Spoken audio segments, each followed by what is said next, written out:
Oke, jadi selamat pagi dan video kali ini aku mau jalan-jalan pagi. Lihat cahayanya. Yap, aku mau ajak jalan-jalan pagi. Kali ini udah hijau belum? Udah. Jalan-jalan pagi keliling hostel.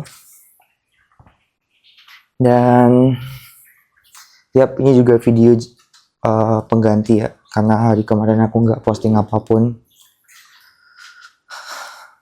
Karena jujur aja capek banget. Jadi mahasiswa tahun akhir itu harus mikirin wisuda, harus mikirin magang, harus mikirin gimana pulang dan sebagainya. Pokoknya banyak banget yang aku pikirin.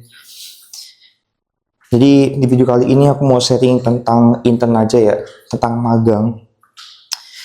Gimana aku persiapannya, gimana aku carinya sampai dapat dan menjalani dan selesai gitu. Walaupun sekarang aku masih magang sih. Nah, jadi gini, internship atau magang di kampus ini tuh wajib ya. Untuk durasinya tuh beda-beda. Kalau durasi di aku di anak bisnis tuh 3 bulan.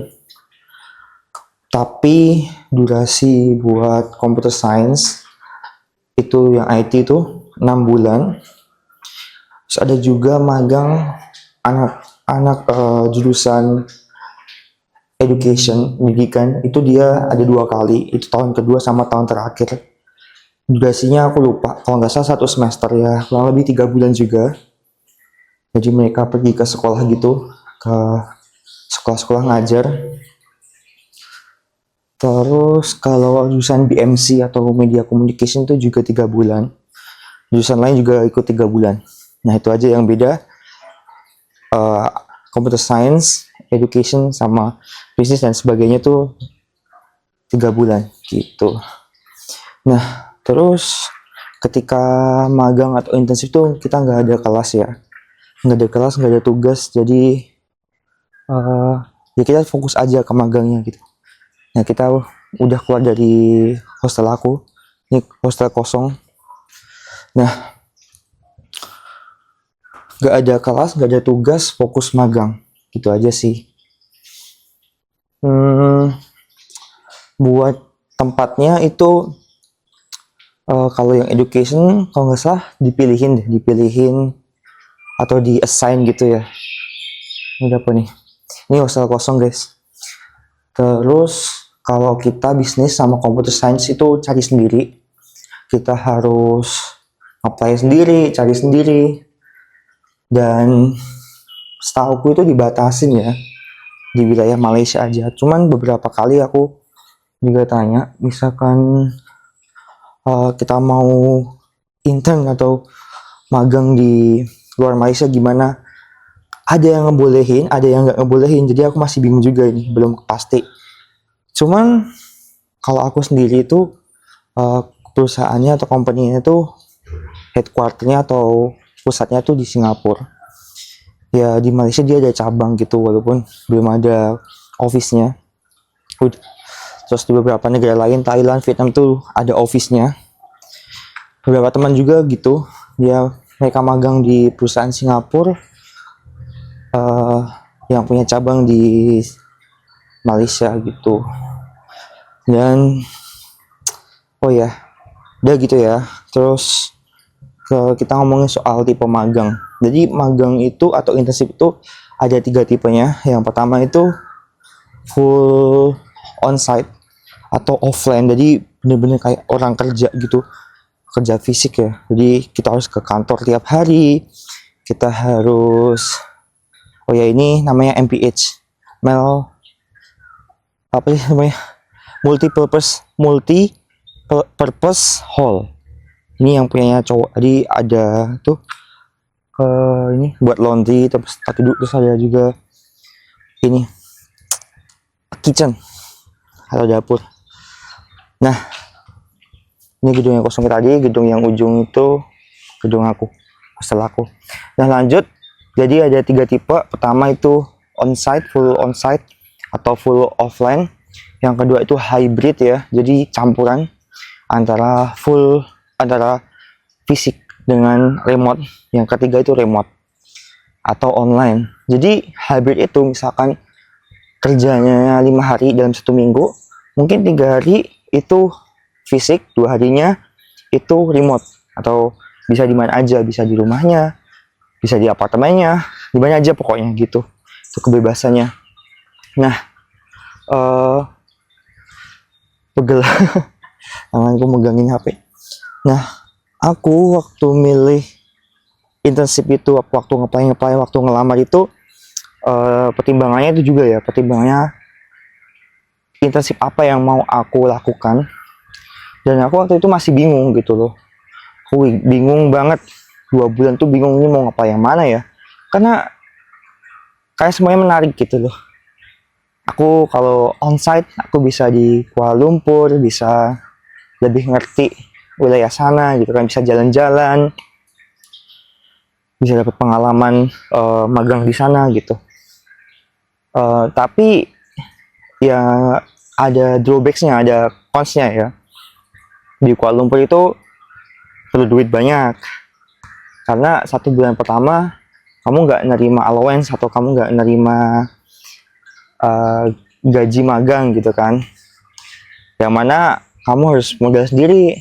Belum lagi apartemen, kalau kamu nggak punya kenalan buat numpang ya kamu harus ini gitu, harus sendiri punya sewa sendiri, dan itu nggak murah.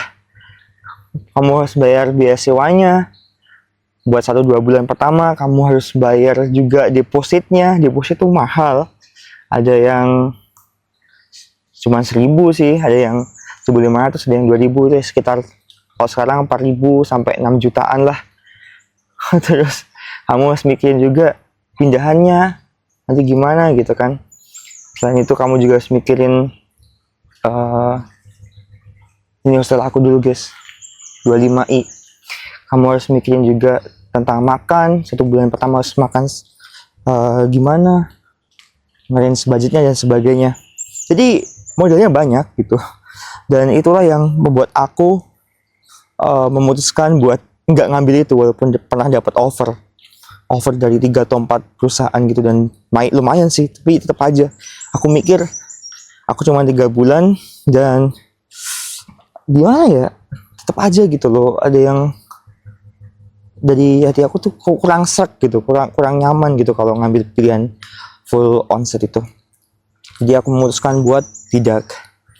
Dan selanjutnya hybrid, aku juga sempat dapat offer hybrid ya, dan itu bikin aku bimbang karena aku mikir dia nawarin 2 atau 3 hari gitu onsite-nya, terus setelahnya 2 atau 3 hari juga itu remote-nya. Jadi aku mikir, wah lumayan juga nih gitu kan, mungkin aku bisa dari kampus ke sana gitu kan, ke sana terus nggak usah punya apartemen dan sebagainya. Cuman waktu aku pikir matang-matang, nggak bisa nih gitu, aku tetap harus punya apartemen di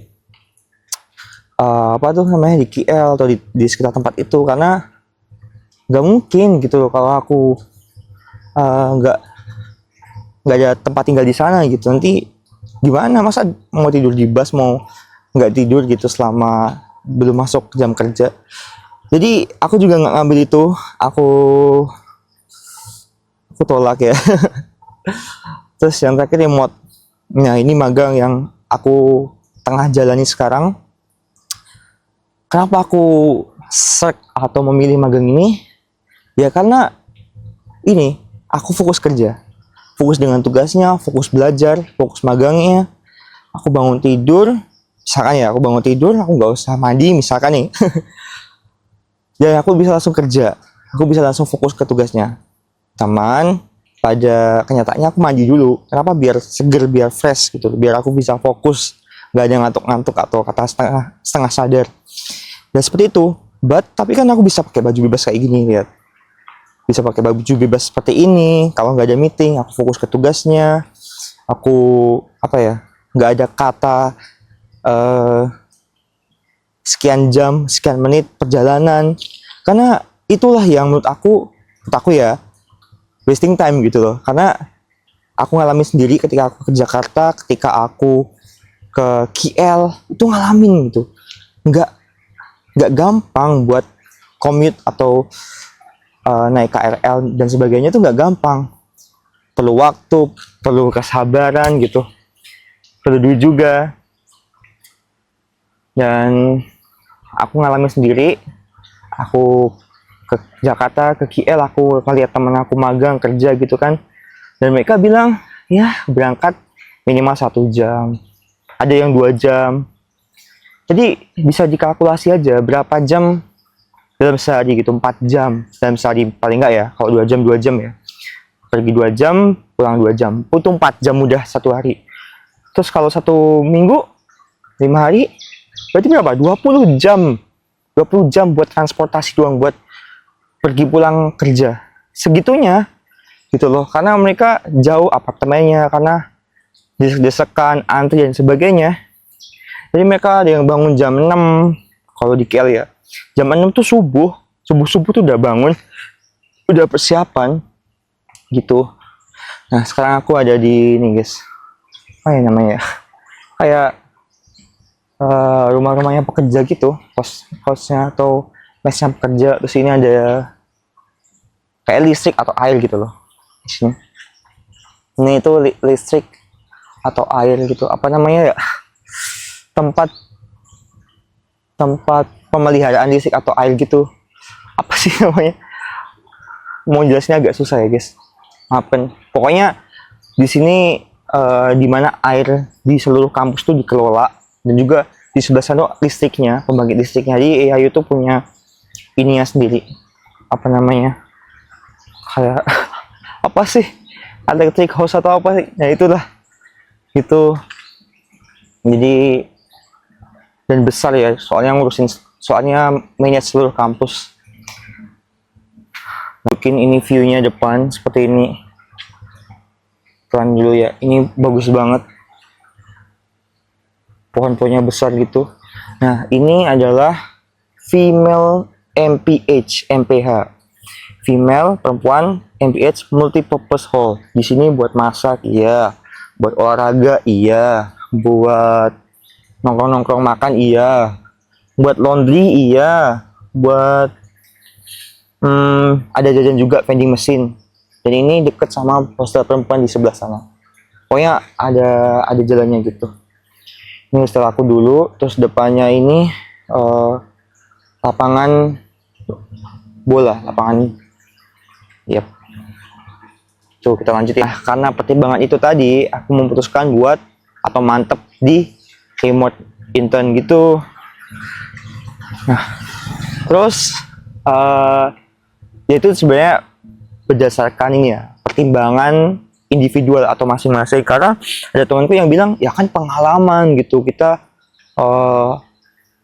kapan lagi sih bisa magang di Kuala Lumpur gitu ke company-nya, terus malah ngerasain pergi pulang sebagai budak korporat.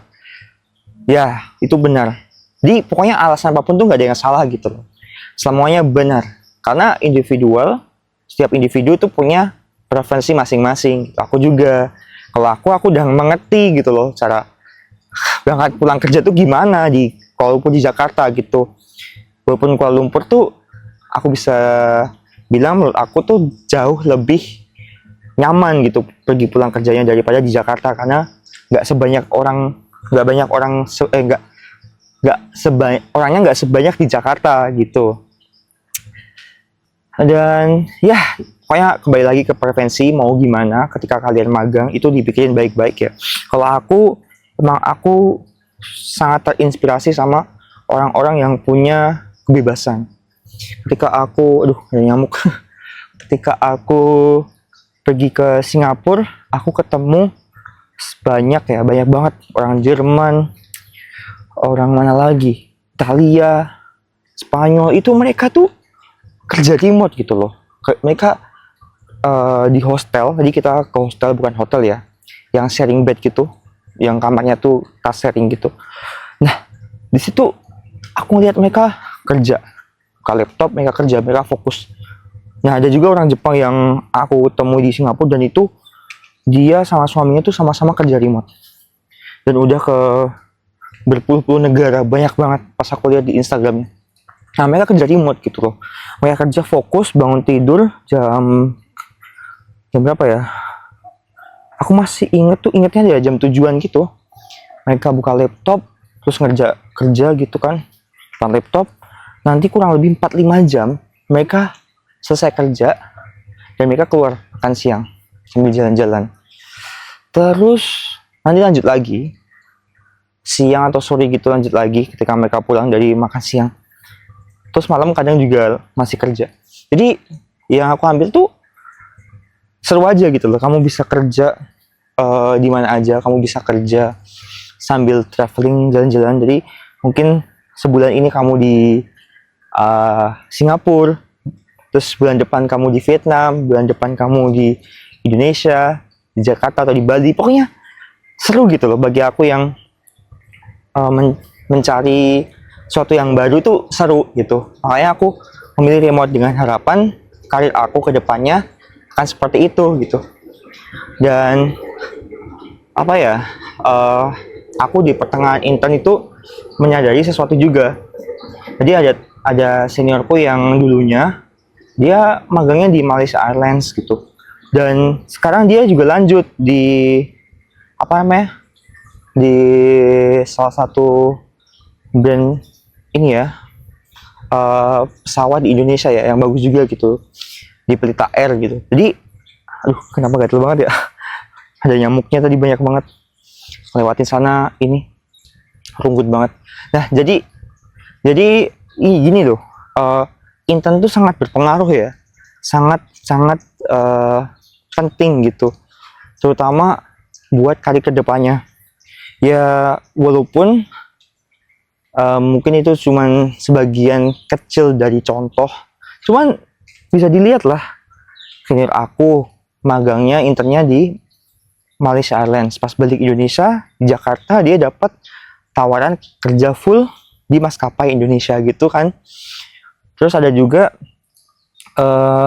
temanku yang lain ya, dia full set ya. Ketika dia nge-apply buat hybrid, buat remote, dia ditolak gitu. Alasannya karena dia nggak punya pengalaman remote atau online gitu.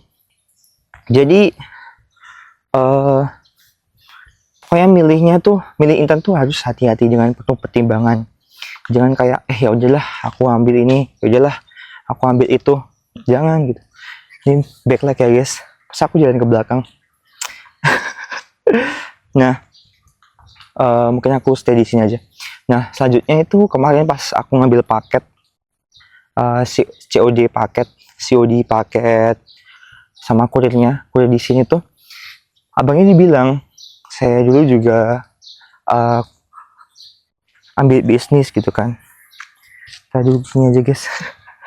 Abangnya bilang saya dulu juga belajar bisnis. Nah, tapi si abang ini melakukan kesalahan besar gitu. Katanya pas magang dia memilih duit daripada karir. Jadi dia pilih kerja full time di packingan gitu loh, perusahaan packing gitu. Dan ya emang magang tuh bebas gitu. Bahkan kamu bisa jadi waiters atau ini pelayan toko atau pelayan restoran gitu bisa. Dan itu memang gajinya tinggi. Dia dapat 1.500 itu sekitar 5-6 juta ya. Dan itu minimum wages di sini atau UMR di sini. Jadi ya dibilang dia lebih tinggi gitu loh daripada temannya yang mungkin cuma dapat 800 atau cuma dapat 1.000. Dia jauh lebih tinggi. Tapi itu karir berikutnya dia kesusahan gitu. Karena kenapa magangnya atau sebagai posisi yang nggak proper gitu, sebagai dia degree holder atau sarjana gitu. Terus dia sekarang jadi kurir.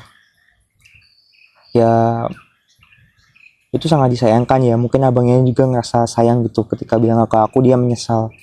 Jadi ketika kalian milih intern itu pikirkan baik-baik. Jangan asal milih, jangan ikut-ikutan juga. Pokoknya apa yang bakal kalian lakukan tuh bakal berpengaruh ke diri kalian sendiri. Jadi keputusan tuh kalau bisa ambil secara dewasa, ambil dengan ini karena 100% karena aku gitu loh. Ya bisa juga mengaitkan alasan karena orang tua gitu, mungkin orang tua pengen kamu selalu deket dengan mereka dan kamu pengen berkarir sebagai remote worker, itu juga bisa gitu jadi alasan. Ya aku selalu bilang ke junior, jadi kalau kalian ini cari intern tuh dipikirkan baik-baik gitu, karena seperti itu ya, sepengaruh itu buat jenjang berikutnya, yaitu cari kerja gitu sebagai fresh graduate. Bahkan aku rasa brand company juga berpengaruh banget. Nah ini yang mau aku bilang di video berikutnya sebenarnya sebenarnya, tapi sekalian aja mumpung aku inget. Jadi aku bisa bilang gini, kalau company kecil itu pro-nya adalah kamu akan bekerja dekat dengan atasan. Jadi kayak CEO, founder, manajer dan sebagainya, itu kamu akan merasakan bimbingannya, merasakan pressure-nya itu dekat terus. Karena emang kecil gitu loh, karena kamu akan diandalkan banyak tugas. Terus ada kemungkinan juga kamu bakal diangkat jadi full time, ini peluangnya, atau pekerja penuh. Tapi mungkin drawbacks atau cons-nya itu kamu akan kewalahan karena banyaknya tugas. Ada beberapa company kecil yang nggak ngasih banyak tugas karena ya dia dikit gitu kerjanya. Cuma ada juga company kecil yang ngasih banyak tugas dan lumayan berat gitu. Jadi itu ya pro cons dan peluang di perusahaan kecil. Perusahaan kecil ya mungkin di bawah 50 orang dalam satu perusahaan. Terus yang kedua itu medium ya. Medium yang ya besar tapi nggak besar banget. Itu bisa dibilang dia mirip perusahaan kecil dan mirip perusahaan besar. Mungkin job desk-nya sedikit lebih berat juga, dan kamu ada kemungkinan ketemu dengan manajer, CEO dan sebagainya, ada kemungkinan. Dan kamu juga ada kemungkinan dapat peluang kerja full time, ada kemungkinan ya, tapi sangat mungkin lebih kecil daripada perusahaan kecil tadi gitu. Jadi kayak kadarnya tuh turun gitu.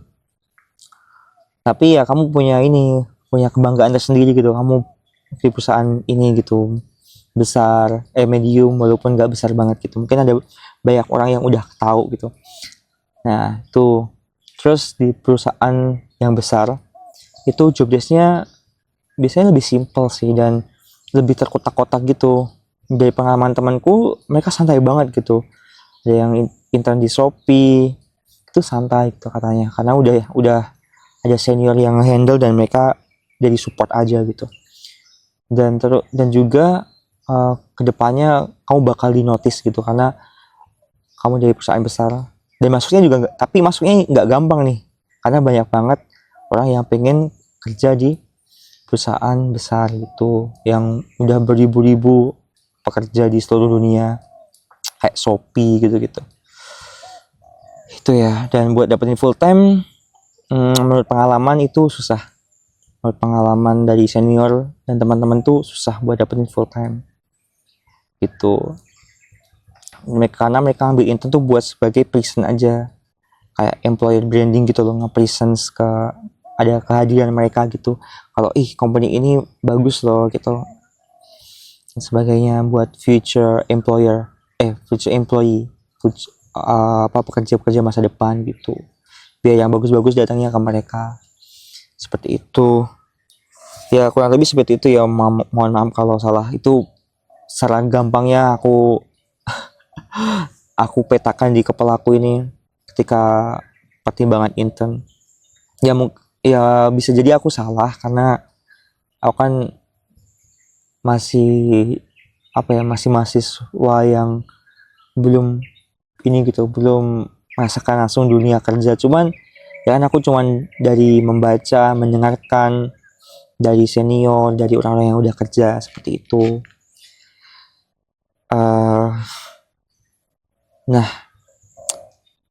ada terus magang intern itu juga bisa dilakukan di perusahaan swasta. Yang kedua di eh, kalau di sini kerajaan atau pemerintah itu. Yang ketiga ada di NGO, non profit organization gitu.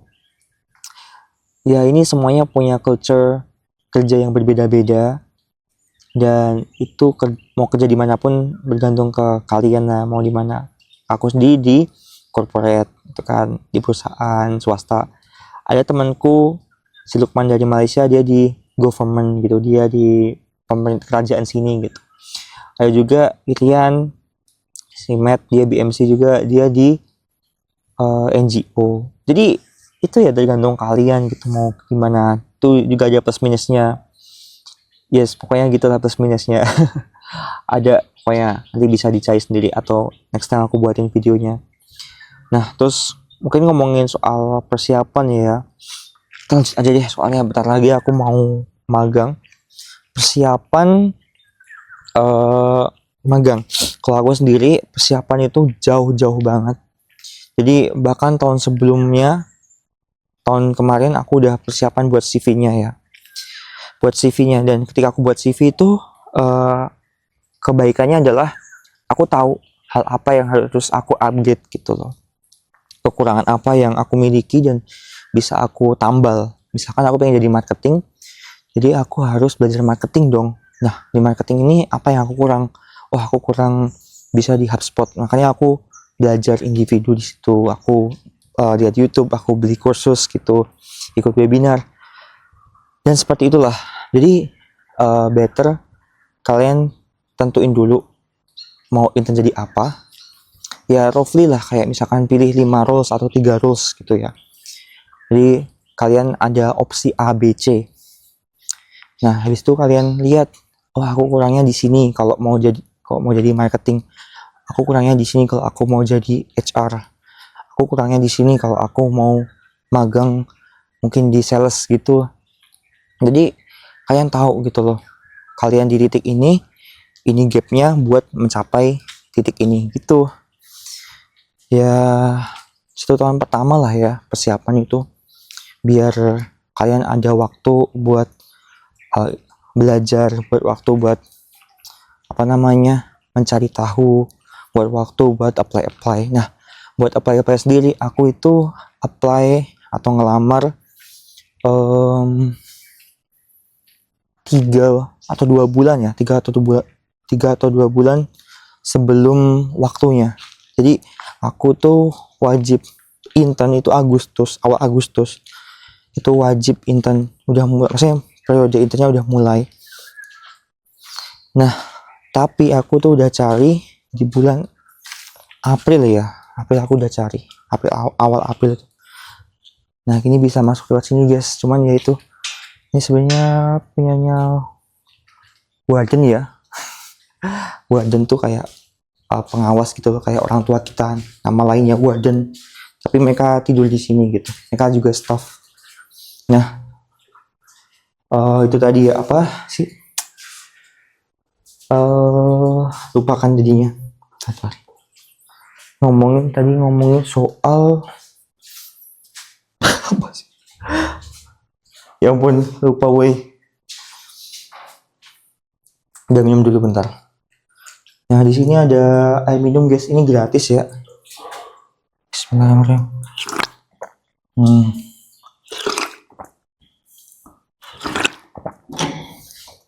Wih. Tapi rusak. Nggak bisa berhenti nih, gimana nih ya? Oke, berhenti. Nah, enak banget airnya, dingin. Nah, jadi sampai mana sih aku ngomongnya?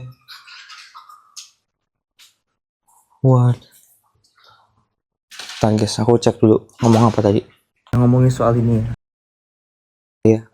Nah, tadi kan aku apply di bulan April kan, karena aku menjemput bola gitu loh, dimana teman-temanku mungkin masih persiapan CV, persiapan ini itu, atau masih fokus tugas, tapi aku udah punya CV-nya, aku udah apply gitu kan. Bahkan aku udah ada interview gitu. Itu yang aku lakukan. Jujur emang aku ngerasa lebih enak ya, lebih santai gitu. Karena aku udah persiapan dari lama dan aku lebih siap lebih awal dan aku ngerasa lebih confident gitu dibandingkan dengan teman-temanku yang bahkan belum persiapan apa-apa gitu, masih santai-santai. Nah, itu aku saranin banget karena it's not just about intern gitu. Ini bukan hanya sekedar intern, tapi lebih ke pengalaman kalian. Bakal jadi aset kalian gitu. Karena berbeda berbeda company kan juga berbeda pertanyaannya dan cara menjawab kalian. Jadi semakin banyak interview yang kalian lakukan akan semakin bagus, akan semakin membuat kalian lancar interview, membuat kalian lebih percaya diri gitu. Karena itu tadi, semakin banyak interview, jadi pertumbuhan kalian itu semakin ke atas. Itu yang aku rasain ya. Interview pertama tuh nggak apa-apa gitu, misalkan kalian masih bingung jawabnya, masih gak tahu, masih AIUEO apa-apa gitu. Cuman kalau bisa sih setiap interview kalian ingat atau kalian record gitu. Jadi ketika ada waktu luang, kalian bisa review. Oh, aku kurangnya di sini. Aku bisa improve lagi. Aku bisa jadi lebih baik gitu dengan seperti ini, dengan seperti itu. Dan aku nggak seharusnya seperti ini, seperti itu. Jadi setiap interview tuh bakal membuat kalian belajar hal baru gitu. Aku juga pernah interview 1 jam, real 1 jam itu, dan ujung-ujungnya juga di ghosting gitu, nggak ada lanjutannya. Ini slow banget ya. Tapi ya nggak apa-apa, aku belajar gitu, karena dia ngasih hal baru ke aku, dia ngasih insight, dia ngasih ilmu gitu. Itu interview ya. Terus mungkin pencatatan intern. Jujur aku dulu setiap hari apply. Tadi aku apply offsite dulu, yang full di kantor dulu aku apply. Nanti ketika udah cukup, aku langsung kategorikan di hybrid baru remote. Itu aku apply di LinkedIn atau LinkedIn, Indeed, Jobstreet gitu-gitu. Pokoknya aku coba semua platform yang ada. Dan jujur aku ada satu hal yang mungkin ini bisa dipelajari ya untuk kalian. Itu ketika aku apply aja gitu, aku nggak catat gitu company-nya apa. Dan itulah yang bikin aku lost track, alias hilang track itu. Pokoknya aku lost track, kayak aku nggak tahu lagi nih, aku udah apply berapa ratus atau berapa ribu selama 3 bulan itu, dan mana yang lanjut, mana yang prosesnya di tengah-tengah. Sedangkan teman aku setiap dia apply 1, dia langsung catat, dimasukkan dalam template di Excel, dia langsung catat gitu. Itu bagus, ada plus minusnya masing-masing ya. Kalau caraku itu, kamu jauh lebih cepat apply banyak perusahaan. Tapi ya itu, kamu nggak ngerti gitu perusahaan mana yang nge-reject kamu, yang nolak kamu, perusahaan mana yang mau interview kamu. Karena itu penting banget gitu loh, kamu punya database perusahaan yang kamu apply. Tapi kalau punya temanku, setiap kamu apply, kamu tulis posisinya apa yang kamu apply, perusahaannya apa. Itu slow, itu lambat, makan waktu juga, tapi itu jauh lebih teratur gitu loh. Ketika mereka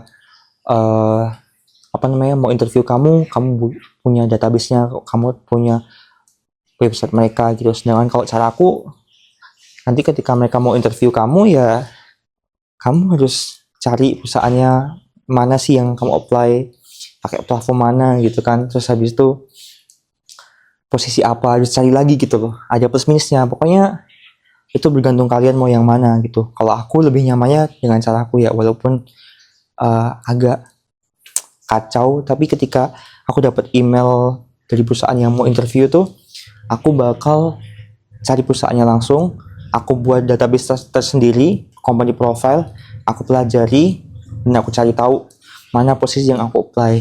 Kayak gitu kalau aku ya. Karena jujur aku bingung gitu kalau harus apply satu, abis itu aku masukin ke Excel database-nya dari company, website, posisi yang aku apply, tanggalnya itu jujur buat aku nggak cocok jujur ya. Tapi itu tergantung kalian. Ya pokoknya gitu aja sih, gitu dulu. Ini video buat make up kemarin karena kemarin aku capek banget. Seharian tuh capek banget. Bahkan aku makan siangnya telat, titip